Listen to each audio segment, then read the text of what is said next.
Et maintenant, nous avons le plaisir d'accueillir deux personnes du club Two Twins. Oui, donc aujourd'hui, nous recevons l'association Two Twins, donc qui est un club de rugby de Toulouse. Il se revendique gay-friendly, puisqu'il réunit donc des joueurs homo et hétéros. Le club comprend à peu près une cinquantaine d'adhérents, dont environ 30 à 40 joueurs s'entraînant régulièrement.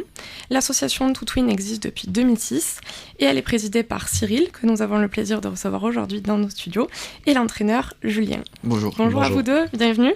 Merci. Donc le nom de Two Twins, est-ce qu'il a une signification particulière ? Alors en fait c'est Twin et ça a été en fait un jeu de mots au tout début de la création du club. Il n'y avait pas encore de nom et donc les Twins sont allés faire un tournoi à Paris et donc il y avait une blague sur Toulouse, lose perdre en anglais, et du coup en revenant ils ont changé le nom en disant on va s'appeler les Twins. Voilà d'où vient le nom. Donc des winners quoi. Exactement. Et du coup c'est un concept dont on n'entend pas vraiment parler, donc pourquoi avoir créé cette association ? Quel est le but ? Alors au début de l'association, donc je parle au nom des personnes qui l'ont créée, parce que j'étais pas à l'origine de l'association. C'est une association de lutte contre l'homophobie. Et l'idée était de joindre le sport à cette lutte contre l'homophobie pour changer un petit peu les clichés qui sont inhérents à l'image de l'homosexualité comme elle a été véhiculée parfois dans certains médias. Et donc l'idée c'était de montrer que l'orientation sexuelle n'a aucun rapport avec sa capacité à jouer correctement à un sport, et en particulier le rugby, puisque c'est le sport qu'on aime. Et il y a eu un élément déclencheur pour la création ? Non, particulier ? Non, je pense que les personnes qui ont créé ça ont eu envie en fait de créer un club, donc encore une fois de rugby parce qu'ils aimaient le rugby. Et l'idée était dans les vestiaires de pouvoir parler de leur vie privée sans aucune gêne. Et je pense que c'est ça qui a donné l'idée à certaines personnes de se réunir. Et le club a grossi petit à petit en appelant des amis d'amis, etc. Voilà, ce qui est à l'initiative du club, c'est un groupe d'amis ? Tout à fait. D'accord, c'est ça, ok. Et combien de joueurs sont passés dans le club à peu près depuis la création ? On n'a pas c'est quelque chose qui fonctionne ? Mais beaucoup, ouais. Beaucoup. Ouais. Bah, chaque année, on a... alors, les toutes premières années, il y avait effectivement un peu moins d'adhérents. Il y avait une quinzaine d'adhérents. Mais depuis 5-6 ans maintenant, on a minimum entre 30 et 50 personnes, hein, avec un turnover assez régulier. Donc, il y a beaucoup de gens qui restent. Donc, on est ravis de ça. Et après, il y a des gens qui partent souvent pour des histoires professionnelles. D'accord. Qui restent en contact avec le club. Donc, on a des nouvelles assez régulièrement des anciens joueurs. C'est difficile de donner un chiffre, mais il y a certainement on dépasse la centaine largement. Ah oui, d'accord. Ouais, oui, donc ça quand même ça fonctionne bien, d'accord. Ouais. Et vous, qu'est-ce que vous mettez en place en tant que président et entraîneur pour faire vivre le club, pour le faire connaître du grand public ? Alors déjà on se fait connaître sur le terrain. C'est déjà très important, je pense, pour la lutte qu'on défend. Oui. Et ensuite, petit à petit, il y a une bonne com qui s'installe autour du club, qui est fait par des joueurs qui sont vraiment impliqués et dont la communication intéresse.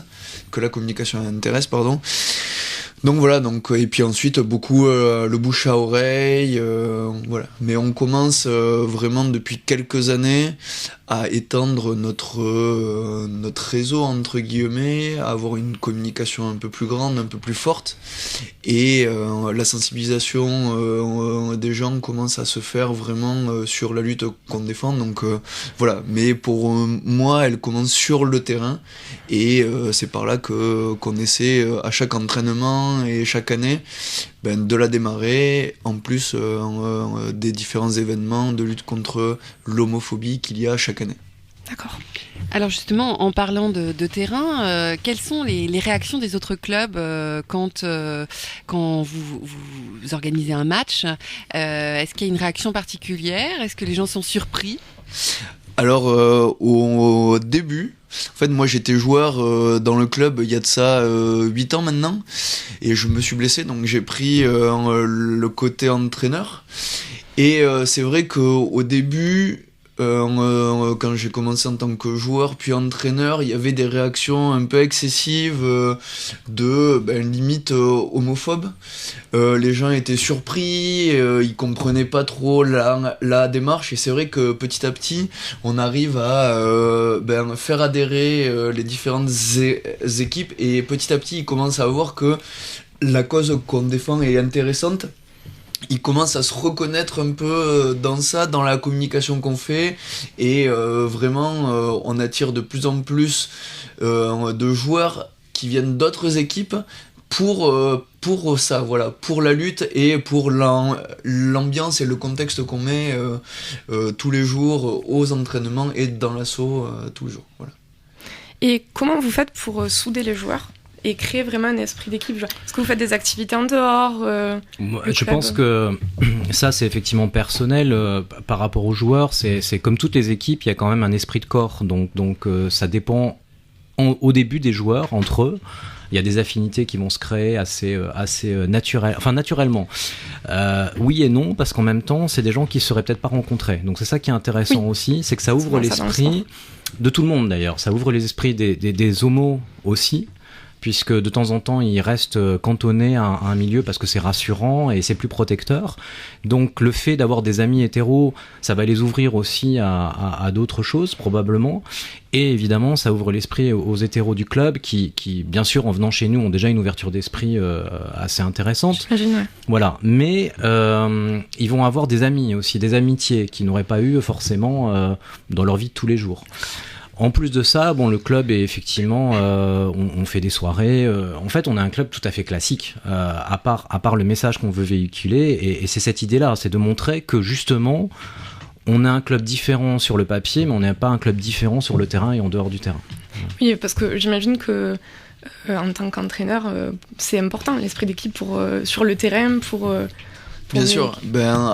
C'est vrai que beaucoup de joueurs ont débuté le rugby il y a peu, et donc le but pour moi, le but premier, c'est d'en faire une bande d'amis pour qu'ils apprennent déjà à se connaître, et une fois sur le terrain, ensuite c'est plus agréable et plus facile de faire une passe ou de trouver une personne qu'on connaît bien, avec qui on s'entend bien, plutôt qu'une personne avec qui on n'a pas d'affinité et qu'on connaît pas très bien au final.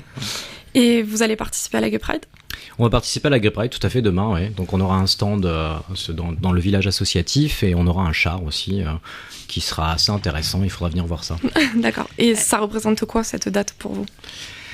La date, c'est comme disait Julien, c'est un événement qui est important parce que il y a un affichage, donc ça reste malgré tout, malgré les avancées probablement sociétales, ça reste important de montrer que tout n'est pas réglé et surtout que tout n'est pas réglé de façon définitive. Donc il faut continuer à expliquer que l'insulte homophobe est absolument inacceptable, à l'instar d'autres insultes, et qu'elle est jamais banale. Donc la Gay Pride, on peut être pour ou contre par rapport effectivement aux images qui sont de temps en temps véhiculées, mais elle a quand même un intérêt, c'est d'en parler, d'en faire parler autour, et sur un événement festif d'être un petit peu plus dans des thématiques un peu plus profondes. Donc c'est intéressant, et pour nous, c'est un moyen de fédérer aussi l'équipe parce que tout le monde est content d'y participer, c'est une fête quand même. C'est une fête utile, voilà, on va dire. Donc, oui, parce que l'homosexualité, ça reste un sujet tabou dans le sport, donc ça permet aussi d'en parler. Tout à fait, et même dans le milieu gay, de temps en temps, il y a certains gays qui comprennent pas la démarche de jouer au rugby en tant que gay. Ils pensent que c'est une façon de se rapprocher des hétéros dans la norme, on va dire, et donc il y a quand même je pense qu'il y a quand même des images négatives des deux côtés, chez les hétéros et chez les homos. D'accord. Oui, parce que le rugby, c'est quand même considéré comme un des sports où il y a quand même une forte démonstration de virilité, et c'est un symbole fort à Toulouse, ça reste une de ses emblèmes. Ouais. Mais du coup, comment se manifestent les comportements homophobes dans le rugby et dans le sport en général ? Alors comme le disait Julien, au début on avait des regards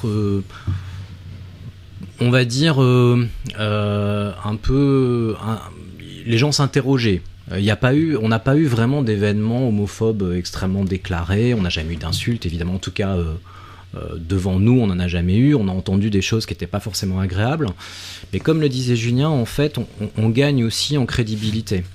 Parce que on a le niveau qu'on a, mais on le fait toujours avec du sérieux. Voilà. Quand on y va pour gagner. Et en tant que président, je suis assez fier parce qu'on gagne aussi, ou on perd, mais de manière digne. C'est-à-dire que les valeurs qu'on défend sur la lutte contre l'homophobie, c'est aussi des valeurs de respect. Et on y va toujours en respectant l'adversaire. Et du coup, en face, s'installe un respect. Donc il y a beaucoup d'équipes qu'on voit maintenant depuis 4 ans, 5 ans, 6 ans. Donc chaque année on joue contre eux. Et il y a eu une évolution effectivement. Il y a même des amitiés qui sont créées entre les clubs. Ah, d'accord. Ouais. Okay. Et du coup, c'est vrai qu'on n'a plus ce problème d'insultes homophobes. Voire même de temps en temps, ce qui est intéressant, c'est qu'avant qu'on arrive, dans les clubs, ils ont une discussion pour les nouveaux. Ah, ça, oui, d'accord. Et c'est souvent les anciens. Ça fait avancer les choses. Ouais, c'est les anciens qui défendent les Two-Win avant qu'on arrive. Et on en discute à la 3e mi-temps, qu'on fait évidemment ensemble. C'est un moment d'échange aussi. Donc, oui, c'est vraiment bien ça. Ça libère vraiment la parole par rapport à ce sujet. C'est intéressant de se servir du sport pour faire avancer. En tout cas, c'est notre façon de le faire. Il y a 50 000 façons de militer. Il y en a peut-être pas des meilleures que d'autres, mais en tout cas, c'est celle qui nous plaît. Et voilà, on a quand même l'amour du rugby, donc on joint l'utile à l'agréable, on va dire. D'accord. On va faire une petite pause musicale avant de continuer à découvrir ce club, les Two-Win.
Voilà, retour dans les studios après cette chanson emblématique Over the Rainbow. Oui, donc j'ai une question importante. Qu'est-ce que vous faites concrètement pour lutter contre l'homophobie du coup ? Bah en fait, l'idée c'est de le faire par l'exemple, hein, c'est-à-dire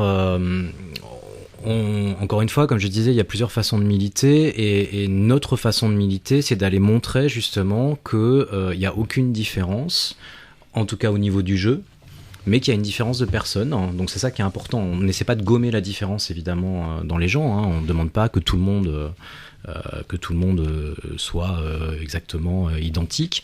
Mais ce qui est bien, c'est que justement, en étant des individus et en pouvant être ce qu'ils sont, ne pas se censurer. Voilà. Il n'y a aucune raison de ne pas oser aller dans une équipe. Il n'y a aucune raison de ne pas faire du rugby si on aime faire du rugby. Et du coup, cette envie transparaît, et quand on joue contre d'autres clubs, ils le voient. Et encore une fois, ils respectent notre niveau parce qu'il y a un engagement. C'est un sport de combat, le rugby, quand même. Donc il y a quand même cet engagement physique, mais il y a un engagement intellectuel aussi. Il faut aller aider ses copains, il faut, voilà, il y a un esprit de corps qui est important. Et en face, du coup, il y a un respect. Et comme il y a un respect du jeu, il y a un respect de la personne. Voilà, donc c'est un peu notre façon de faire comprendre aux gens que tout le monde est respectable et tout le monde a sa place dans la société. Voilà. D'accord, ok. Et donc vous me parliez de Madrid, et que vous pouvez un peu développer, qu'est-ce que... Alors Madrid, c'était le championnat d'Europe des clubs gay friendly. Et c'était la première fois qu'on y participait, c'était l'Union Cup. Et tout le groupe, toute l'équipe a fait une préparation toute l'année dans le but de cet événement. Ouais. Et ça a soudé l'équipe encore plus. Et on est arrivé au bout de la compétition et on l'a gagné. Donc, félicitations. Merci. Et donc du coup, voilà, ça montre l'engagement des gars qui se sont dépassés vraiment fois 100 sur le terrain pour cet événement qui leur tenait à cœur, puisque le tournoi était sur le thème de la lutte contre l'homophobie. Donc voilà, il y a des gens, toute l'équipe s'est impliquée. Voilà, exactement. Alors, qu'est-ce qui a fait l'un comme l'autre votre engagement dans ce club ? Pourquoi avoir choisi ce club-là plutôt qu'un autre ? En fait, moi, quand je suis arrivé à Toulouse il y a une dizaine d'années à peu près, j'avais aucune intention d'aller jouer au rugby. Moi, je suis du Sud-Est, donc on m'a plutôt forcé à faire du foot pendant des années. Donc, comme j'étais très très mauvais, j'ai fait du handball. Bon, voilà. Et donc, j'étais assez loin du milieu rugbystique. Et puis, finalement, ça a été des rencontres. Des gens m'ont dit, tu devrais venir essayer le rugby. Et j'ai toujours aimé le rugby sans envisager d'y participer, parce que d'abord je pensais que j'avais ni le physique, ni la condition physique, ni j'ai aucune base, hein, j'en ai pas fait tout petit, etc. Mais du coup, quand je suis arrivé au Twin, ce qui était intéressant, c'est que et c'est ce qu'on a vraiment gardé dans le club, les nouveaux sont très bien accueillis. Il n'y a pas de tu joues moins bien, tu joues mieux, donc on prend en charge les nouveaux justement et on essaie de les tirer vers le haut grâce aux anciens. Et donc ça c'est intéressant parce qu'on ne se sent pas rejeté. Donc encore une fois, une équipe, quelle que soit l'équipe, c'est toujours un petit peu inquiétant d'y arriver. Parce que c'est un groupe qui est créé, donc rentrer dans un groupe qui est déjà créé, c'est compliqué, quelle que soit la philosophie du groupe. Et donc effectivement, les Twins étaient un club assez accueillant. Donc l'essai, finalement, s'est transformé en je reste, et ça fait maintenant 10 ans quasiment que je suis dans le club. Alors je ne joue plus. Du coup, voilà, j'ai pris entre guillemets des fonctions administratives pour l'instant, et j'ai beaucoup de sollicitations pour retourner sur le terrain. Pour l'instant, je lutte. Et moi, en fait, je travaillais avec Cyril. Je faisais du rugby, donc ça fait 22 ans. J'ai fait 22 ans de compétition, moi. Et je voulais arrêter de jouer les week-ends, et le loisir était une solution pour jouer différemment, pour jouer la semaine et sans vraiment de compétition. Et du coup, je les ai rejoints en connaissant le club, ils me l'avaient expliqué.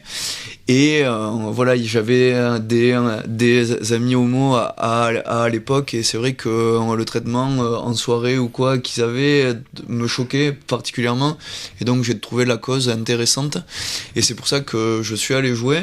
Même si au début je connaissais pas, j'étais réticent un peu, mais voilà, j'ai passé le pas, j'ai appris à les connaître tous, et du coup ça m'a donné envie de rester jouer, et maintenant de devenir entraîneur. Et voilà, c'est pour ça que j'ai voulu continuer. La cause est noble, Et voilà, pour moi, l'injustice, c'est la pire chose qui puisse exister. C'est un peu basique, hein, mais voilà. Et l'homophobie en fait partie, et pour moi je comprends pas les gens qui ont des comportements vraiment homophobes. Donc voilà, je m'implique via l'entraînement et via l'asso pour lutter contre. Si je comprends bien, dans le club, il y a aussi pas mal d'hétéros en fait. C'est les deux mélangés. Exactement. Ouais, tout à fait. L'idée, c'est surtout de pas demander. C'est surtout ça. On veut dépasser justement. Si on commence nous à faire ce que les autres font, ce qu'on reproche aux autres de faire, c'est justement pas intéressant. Et comme disait Julien, ce qui est intéressant, c'est la démarche des gens qui viennent. Tout en ayant quand même une petite appréhension, parce que encore une fois, même si on est très ouvert, il y a des clichés, etc. Donc on entend des blagues évidemment, bon ça on n'y échappe pas, et on se rend compte que finalement certains presque sont déçus parce que c'est un club assez classique, et donc du coup finalement bon, on a tous les clubs ont des petites histoires, donc on a les nôtres et on les garde, mais finalement c'est un club qui fonctionne exactement comme les autres clubs. Alors vous avez des maillots avec des arcs-en-ciel ou Alors non, on a choisi des couleurs roses parce que c'est plutôt les couleurs de la région, et noir. Et il y a aussi en fonction des sponsors, et puis en fait on alterne, on a évidemment des maillots clairs et des maillots foncés à chaque fois qu'on fait un jeu de maillots pour en avoir un peu plus. Donc voilà, donc les couleurs sont plutôt dictées par nos goûts finalement. Par contre, depuis Madrid, on a des lacets arc-en-ciel, donc qui sont assez sympas et qui sont une cause intéressante. Donc on a acheté ces lacets pour une cause qui lutte aussi contre les discriminations. Donc voilà, ça a été un petit clin d'œil, en même temps ça a été une bonne action, donc c'était sympa. Et on les garde parce qu'ils plaisent beaucoup. Et vous n'avez pas d'équipe féminine ? Non. Mais pas encore, mais si on assez de femmes ? En fait, on a pas mal dans le réseau de joueurs, joueuses. On connaît des joueuses du Stade Toulousain et d'autres clubs, Saint-Orens, mais ces filles jouent en club, donc pour le moment, elles sont pas intéressées par le monde associatif, entre guillemets. Il n'y a pas de championnat, surtout loisirs féminin, pas à ma connaissance du moins. Donc voilà, c'est vrai que pour le moment ça n'existe pas, donc voilà, peut-être le créer un jour, mais il faudrait qu'il y ait d'autres réseaux qui le développent aussi pour avoir d'autres équipes pour pouvoir initier une saison et pouvoir jouer au moins un match chaque mois ou chaque 2 mois, quoi. Voilà, pour débuter. En 2015, il y a eu la campagne Coup de sifflet qui a été lancée par le ministère des Sports pour lutter contre l'homophobie. Qu'est-ce que vous en avez pensé ? Alors, pour être honnête, rien du tout, parce que moi j'étais pas particulièrement au courant, donc ça n'a pas été assez médiatisé, je pense. Oui, en 2015, il y a eu une campagne. Mais pour répondre indirectement, c'est de temps en temps difficile de parler de lutte contre l'homophobie à des officiels. On a une écoute, toujours. Une écoute très attentive, voire même des volontés de mettre en place des choses. Mais il y a une espèce de réticence à la lutte contre l'homophobie que vous n'avez pas, et heureusement, contre le racisme, contre le sexisme un petit peu aussi. Je pense que ça rejoint quand même un petit peu la problématique du sexisme. Et quelqu'un qui s'engage dans la lutte contre l'homophobie, les gens vont se demander s'il est gay. Et certaines personnes ont peur d'être associées, même s'ils ne sont pas du tout homophobes, ils ont peur d'être associés. Et du coup, c'est difficile de temps en temps de parler. Et bon, avec la mairie de Toulouse, on a toujours, quelle que soit la majorité, on a toujours été extrêmement bien accueillis. On a des rapports extrêmement cordiaux avec eux. Vous avez des contacts avec la mairie de Toulouse, d'accord. Bien sûr. Et ça se passe toujours très très bien, mais c'est très difficile de mettre en place ça. Il y a une charte de lutte contre l'homophobie qu'on aimerait bien faire signer un jour, et par les clubs et par la mairie, mais ça nécessite derrière pas que de signer la charte, ça nécessite de mettre en place derrière tout un système d'éducation, donc d'aller dans les écoles, d'aller dans les clubs. Donc je préfère à la limite une mairie qui me dit on signe pas parce que derrière on n'a pas l'infrastructure pour mettre en place ce qui est dans la charte, plutôt que oui je signe parce que ça fait bien, il y a un article dans la dépêche et puis après on fait rien derrière. Donc c'est plutôt sain comme idée, mais c'est dommage qu'il n'y ait pas du coup l'infrastructure derrière, parce que ça paraît un peu anodin, mais l'insulte homophobe tue encore, et c'est une des premières causes de suicide chez les jeunes. Donc c'est pas si anodin que ça. Et on a l'impression que finalement en France, ça y est, c'est bon, c'est très facile de faire son coming out, c'est quelque chose de répandu, tout ça. Et puis, quand on lit, par exemple, justement, l'appel du cortège demain, enfin d'une partie d'une cortège, vous pouvez pas faire de don de sang si vous êtes homo. Il y a quand même encore à moins de... Il faut s'abstenir pendant 1 an. C'est ça. Donc, voilà. Mais du coup, à moins d'être prêtre, quoi, en fait. Mais sinon, du coup, en fait, il y a quand même encore beaucoup de choses à faire progresser, à faire avancer. Quand à l'étranger, on n'en parle pas. Ouais. La Tchétchénie a été beaucoup médiatisée ces derniers temps. Et du coup, la question est encore vraiment à faire progresser. Alors dans les pays dans les pays du Moyen-Orient, la question tue encore de nombreuses personnes. Hein. Et c'est vrai qu'on se dit, en France c'est bon, tout est gagné. Voilà, il y a la Gay Pride, il y a tout ça. Mais en fait non, il y a encore des choses à faire avancer sur cette question. Oui. Pardon, vas-y. Non, exactement. Et la nouvelle ministre des Sports, Laura Flessel, d'ailleurs, a un engagement assez fort par rapport à cette cause. Et la première action qu'elle avait eue quand elle est arrivée au gouvernement, c'était aller au refuge à Paris, pour s'afficher clairement dans la lutte contre l'homophobie. Et donc, du coup, il y a des choses qui vont être prises en compte et qui vont être faites au niveau du ministère des Sports, pour avancer sur ce thème, et je trouve que c'est vraiment très important et très bien. Je pense qu'il y a encore beaucoup de personnes qui pensent que c'est un choix.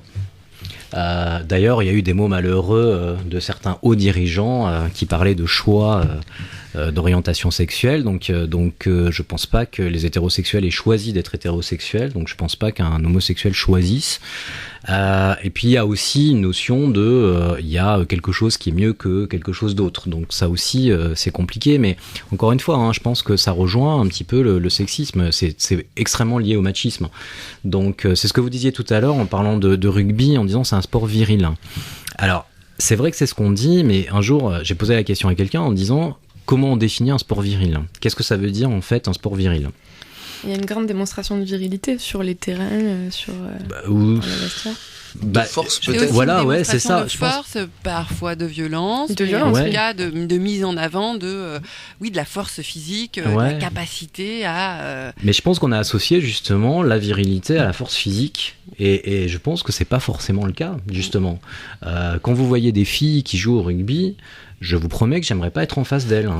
Donc voilà, donc c'est encore une fois, on a associé des sports ou des activités comme la danse aux filles, comme le rugby aux garçons.